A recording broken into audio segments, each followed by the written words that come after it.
from the Lakeside Newsroom of the Henrico Citizen, your hometown news source since 2001. This is the Henrico News Minute with publisher Tom Lapis. Henrico's supervisors want more oversight over the school system.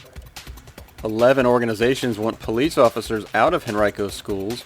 And how much is it costing for Henrico to house state inmates? We've got details about those stories and more in today's Henrico News Minute for Tuesday, March 16th, 2021. It's brought to you today by Henrico County.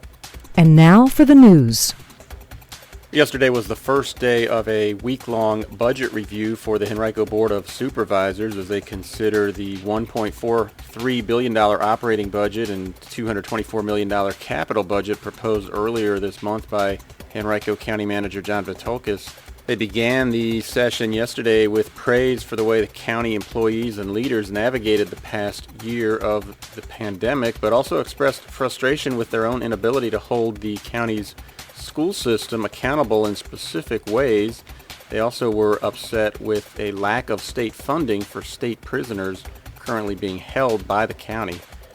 The budget proposes a $983.9 million general fund, of which about 57% would be directed to the Henrico School Board, an elected body that then has full authority to spend that money however it sees fit. And that's always been the case, but 4 supervisors yesterday said they were frustrated with the reality that they hold no oversight over whether that money results in the educational outcomes that they desire, and have no ability to take action if it doesn't, other than theoretically reducing education funding in the future, which they appear unlikely to do. Fairfield District Supervisor Frank Thornton said, quote, "I do think that there should be more accountability on the part of the education sector. We always give. Now maybe in the future we have to take a look at that," end quote. Verina District Supervisor Tyrone Nelson echoed Thornton's thoughts, saying, quote, "I would love to have that accountability conversation, though we can't hold them accountable. The voters have to," end quote. Nelson said one of his frustrations stems from the fact that many constituents of his assume that supervisors are responsible for individual school spending plans, operations, or achievement levels, and that, quote, "a greater majority of our citizens don't delineate the responsibility. People expect us to be able to do something about it," end quote.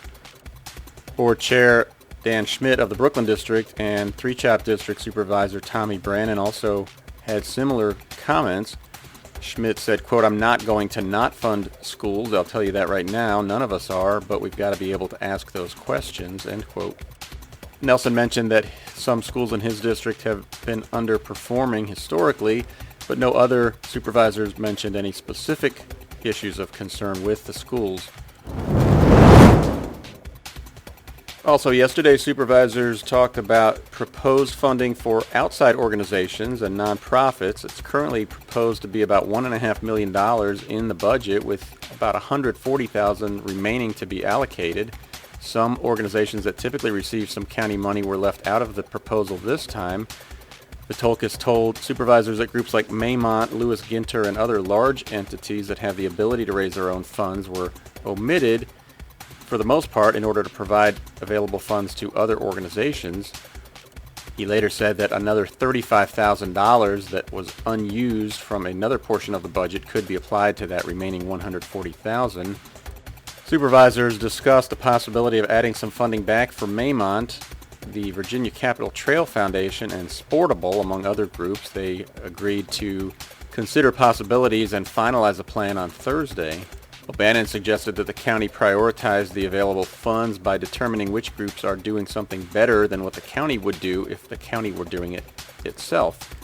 Elsewhere, Commonwealth's Attorney Shannon Taylor and supervisors lamented the fact that the Victim Witness Assistance Program run through the Commonwealth's Attorney's Office has received no increase in state funding for 5 years. The program's proposed budget in the coming fiscal year would be $1.26 million, of which just about half comes from state and federal sources. And also yesterday, Clerk of the Court Heidi Barshinger told the board that her office had earned a $20,000 grant from the Library of Virginia to restore 4 land record books from Henrico dating into the 1800s. It'll then make those available online, she said, as well as wills from Henrico dating back to 1781 and marriage licenses dating to the late 1800s. As part of the budget, Vitulkas is also proposing to allow the chairperson of the Board of Supervisors to have a full-time executive assistant, while the 4 other board members would share 2 executive assistants. The board will resume its budget hearings today beginning at 1 o'clock. Also during yesterday's review, supervisors said they were frustrated with the fact that the county is required to hold and care for state inmates while being reimbursed for just a tiny fraction of their actual cost to the county. Currently, about 40% of Henrico's daily inmate population at its 2 jails is composed of the 523 state inmates that it's holding. That's according to Deputy County Manager for Administration Brandon Hinton. But while it costs the county $92 a day to hold and care for each one, the state reimburses Henrico just $12 per inmate per day.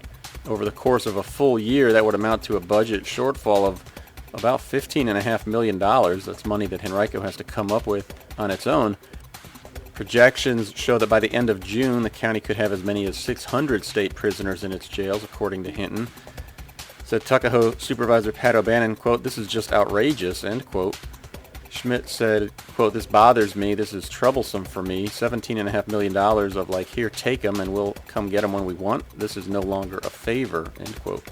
County Manager John Vitulkas told supervisors that he wants to hold a work session with members of the General Assembly who represent portions of the county to make them aware of the situation in the hopes that they will take action. 11 local, regional, and state organizations have joined several individual citizens in penning a letter to the Henrico School Board urging it to remove all police officers from the county's public schools or implement 5 other recommendations. The March 11th letter came in response to a call last month for input to the proposed revision of the school system's Memorandum of Understanding with Henrico Police. That's a document that governs the School Resource and School Security Officer program in Henrico schools. The school system proposed only 4 primary changes to its existing MOU, 2 that would seek to ensure that parents are notified before students are questioned or detained by police in school, and 2 others that would require involvement of school administrators prior to police intervening to interview or remove students from school.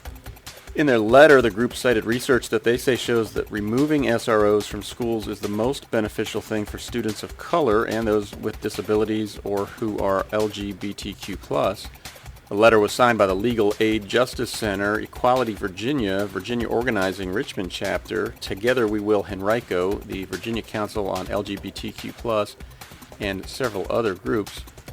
While Virginia State Code allows local school systems to employ resource officers in their buildings, it does not mandate that they do so.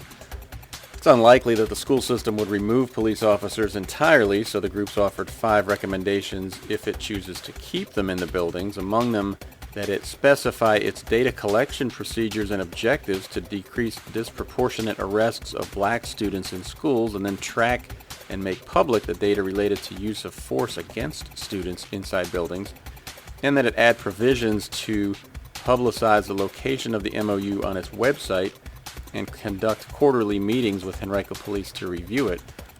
Another suggestion was to establish a group of students, teachers, and parents, as well as community members, to make recommendations about the MOU. 12 new cases of COVID-19 at Henrico's public schools since March 10th have resulted in 114 people entering quarantine, according to school system data. Overall, since schools began reopening in person on a staggered basis February 22nd, there have been 33 new cases of the virus reported at 20 schools, resulting in 361 people entering quarantine. The new cases include 2 that resulted from athletics or other extracurricular activities at 2 high schools. One at Tucker resulted in 44 people entering quarantine, and the other at Freeman resulted in 20 doing so. Other new cases included one at Ridge that resulted in 20 people going into quarantine, one at Knuckles Farm Elementary resulting in 14 doing so, and one at Hungry Creek that caused 10 people to enter quarantine. There were also 4 new cases at Shady Grove, but only 4 people had to be quarantined as a result. None of the 33 cases reported at schools since February 22nd have occurred through transmission at those schools, according to the school system.